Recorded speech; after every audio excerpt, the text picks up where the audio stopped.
Welcome to Walking the Path. And I'm glad to be walking the path with you. Happy Thursday. Happy equinox. Today is the equinox. It happens twice a year that the day and the night are exactly even. It's a moment of balance. And it's asking us to see where we're out of balance in our lives. Where can we bring more balance and harmony where can I bring more balance and harmony into my life, into my relationships? And my primary relationship is with myself. Where can I bring more balance and harmony? So the equinox is a beautiful time, and it's in the midst of some really powerful other stuff going on. I'm not an astrologer, but I know there's was an equinox last week. I think there's another equinox next week, and stuff's in retrograde or Gatorade. I don't know. Mercury's in Gatorade, I hear. I don't know. But anyway, there's some powerful stuff going on. But one of the things we learn at Rythmia is it doesn't matter about the external stuff that's going on. I mean, that's important. We can amplify and magnify the energy of the seasons, of the celestial bodies. These bodies, to me, are a representation of divine order. But we are the power. We have the power to create our own lives, independent of circumstance and condition. So these things are happening, and I can either work with them to amplify what I want, or I can maybe not bring my awareness to them and not capitalize on a little extra wind at our back during these times.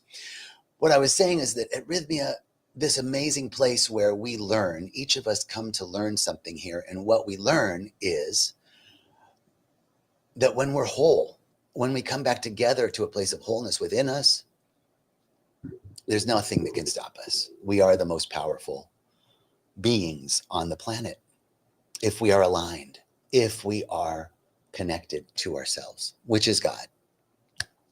So that's happening every week at Rythmia. If you're looking for deeper connection with yourself, deeper connection with spirit, deeper connection to your mission, to your purpose in life, check us out. And this kind of falls right into our talk today. It's our third talk in a series on courageous living. And today's talk is courage in action, stepping into your calling, even when it feels uncomfortable. And that's a lot of things that happen at Rythmia. People come here looking for their purpose and they find it. But, what do we do once we find it? We have to have courage to move forward. So I want to talk to you about that today. Last week, to recap, we were talking about breaking free from fear and judgment. And we explored how fear and judgment keep us small and how stepping beyond them is essential for living unapologetically. And I'm really loving using historic examples. So last week, we talked about Bayard Rustin, who is one of the unknown architects of the civil rights movement. We talked about Zora Neale Hurston, a Harlem Renaissance author, and Frida Kahlo, all who stood in their truth despite what the world said. And today, kind of following up on that, if you feel a calling, and many of us do feel a calling and a purpose for something bigger, that we're meant for something bigger. Do you feel that? Do you feel a calling that you're meant for something bigger? Let me check out the chat here. And, but here's the thing. Stepping into something bigger isn't meant to be comfortable. And I find that's a big part. Like, I want to be comfortable, but it's like, dude, if you're stepping into something bigger, it's not going to feel comfortable. You're stepping into the unknown. So how do I do it? It's not to be without fear. It's not to be fearless. I don't believe.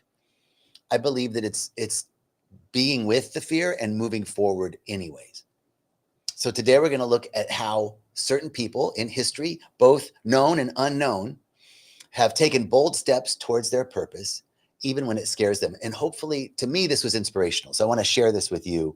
But before we talk about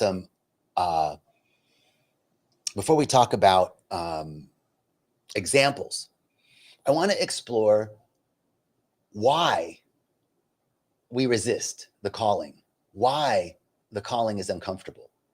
There's a couple of reasons, common reasons that people resist the calling. And I've felt them. I don't know. Let me know in the chat if you felt them. Fear of failure, right? What if it doesn't work? Fear of success. What do I actually do if this works and everything changes, right? Or fear of judgment. some iteration of like what people will think or looking bad. And then I think one that everybody can identify with is imposter syndrome, right? Fear of like, who am I to do this, right? Like, that's really big. Who am I? But the truth is that our calling isn't meant to be comfortable. It's meant to stretch us. And everything that we desire is on the other side of that calling. And it's like, if I don't try, man, yeah, I could look like a fool. I could make a mistake. I could be an imposter. Maybe I'm not the right person to do it. But if I don't try, I'll never know. And I don't want to be at the end of this beautiful life going, oh, I really should have tried that. I really should have tried more. What if I would have tried that? I want to try. And if I fail, if I look like a fool, if I didn't have what it took, I tried. And here's what I know, that none of those things are really going to happen. That there's courage, there's inspiration in people moving forward. And all of the most successful people in history have failed more than they succeeded. So failure isn't really the issue. There's no failure. There's just feedback. So let's look at some inspiring moments from history that kind of illustrate this. I was thinking about this and I thought, Oprah Winfrey, right? Oprah was fired from her job as a TV anchor. She was fired because she was too emotional. But instead of like trying to fit in to what the news anchors wanted, she leaned in to what she was and created an empire, a global platform that has changed the media industry, right? So instead of quitting, she stayed with her authenticity, even though she was told who she wasn't right. That is courageous living. And the lesson here is that rejection is just redirection. Rejection is redirection. It's redirecting us towards something greater. What feels like failure often is a doorway to our real purpose.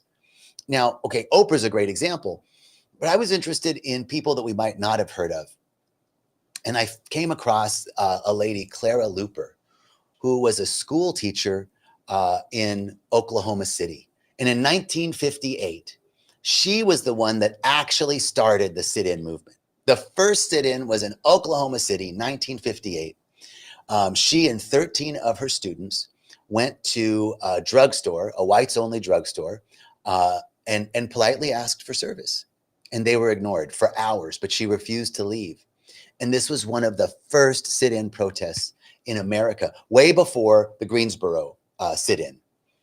And because of her persistence, the drugstore chain, which was called the Katz drugstore, integrated all 38 of their locations. And it was her protest who inspired the movement. So we don't have to be famous to create change. We just have to take those small acts of courage. Small acts of courage can inspire massive movements. Because if you feel called, it means it's already in you. If you feel called, it's not about becoming worthy. It's about allowing yourself to step into what's already yours. So I want to ask myself a question, and I want to ask you this question. Where are we holding back? Where are we holding back in our lives? It's a great meditation, a great thought. Where are we holding back? And if I'm holding back, how can I take the first step? So taking the first steps, even when it's hard, it's bold, but we have to say yes before we feel ready, right? Nobody actually feels ready. Most people wait until they feel ready, but that day never comes. Action builds confidence. Little actions, inch forward, small actions. It's not the other way around. It's not like confidence builds. No, it's little actions build confidence. We have to take small actions towards our big dream. And so a famous example is Steven Spielberg. He was Spielberg, right? Like the name in film, huge, a giant in the industry. He was rejected from USC multiple times. He couldn't get into film school. And instead of giving up, he kept making movies and found another way into the industry and landed his first major directing job. And now he's one of the most famous film directors in history. So if one door closes, build another, right? Like if this is our calling, if there's something in us that we want to do, a door closes, we don't look for an open window. I'm going to build another fucking door. I love that. I love that. So part of it is learning to get comfortable with discomfort. And now I know we've all dealt with discomfort in many ways in our lives. We're experts at dealing with discomfort in so many areas of our lives. So we can definitely do it in the area that's the most important to us, because the greatest people in history didn't wait for comfort. They moved through the discomfort. And I want to talk to you about another person who you might not have heard of. That's amazing. Nicholas Winton. And he was a quiet hero who saved 669 children. In 1938, he was in Prague, and he saw Jewish families fleeing the Nazi occupation of Czechoslovakia. And he saw how many children were at risk, and he didn't wait. He started organizing secret transports for children to escape. And he personally saved 669 lives. And later, he never told anybody. It wasn't until 50 years later, after he died, that his wife found his old notes. And so, courageous living can change lives. And it doesn't mean that we have to wait. It can change lives in ways we don't even realize. So one of the biggest things, both with Winton and with Spielberg, is to not worry about the outcome, right? To let go of the outcome and just focus on the next step. You don't need to know how. Let the how be the wow.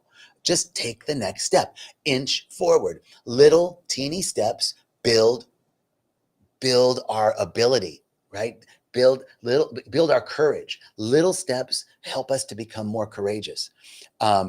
There's a great story of this woman, Wangari Maathai. She was in Kenya, and she noticed and this really hit me, because here in Costa Rica, there's so much deforestation going on with people building homes and housing developments. They're just clear cutting. I can't believe it. They're clear cutting so much of the jungle here, and it's so heartbreaking. And so I was inspired by this story, because this woman in Kenya, Wangari, saw the huge deforestation, and she just decided to start planting trees herself.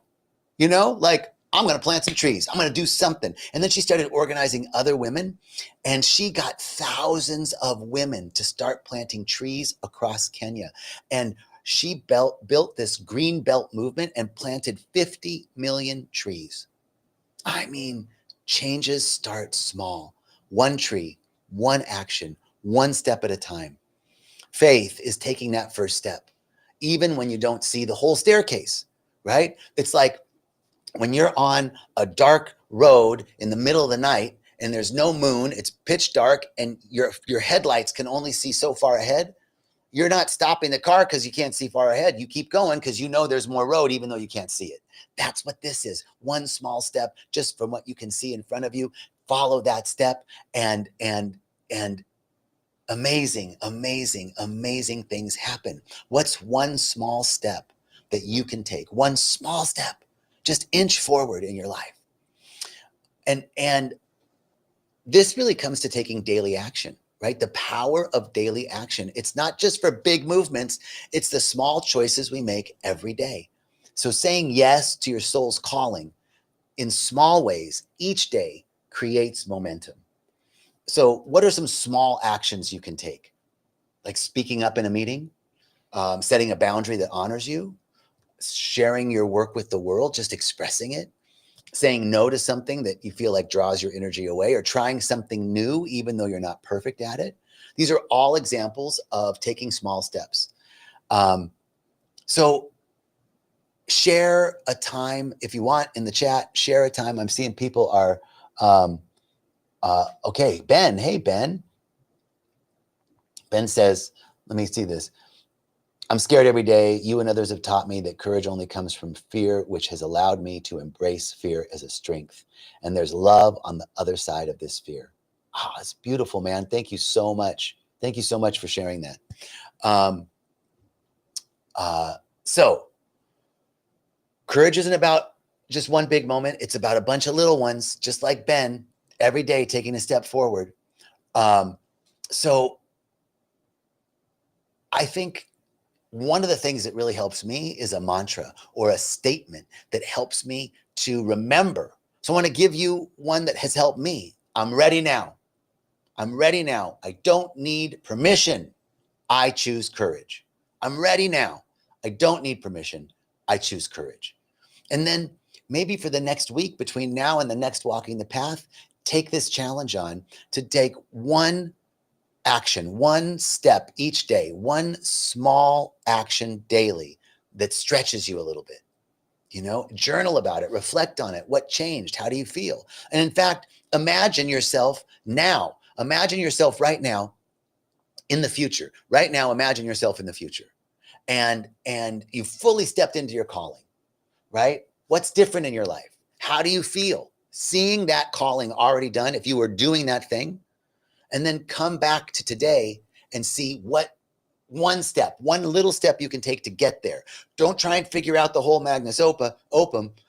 Figure out one small step today that you can take. Your calling should always feel bigger than you, but that doesn't mean you can't take a step. And it's yours for a reason, because you're the only one that can do it. There's nobody else on the planet like you, and there never will be. So take that action. Walking your truth daily, right? So it's to step into this discomfort with just one small step. And the more you do it, step by step, inching forward, little by little, you'll build confidence, you'll build momentum. And small changes, small actions make big, big impacts in the world. So, okay, I feel like that's our talk for today. Next week, we're going to do walking the path daily, like how to integrate this truth into your daily lives.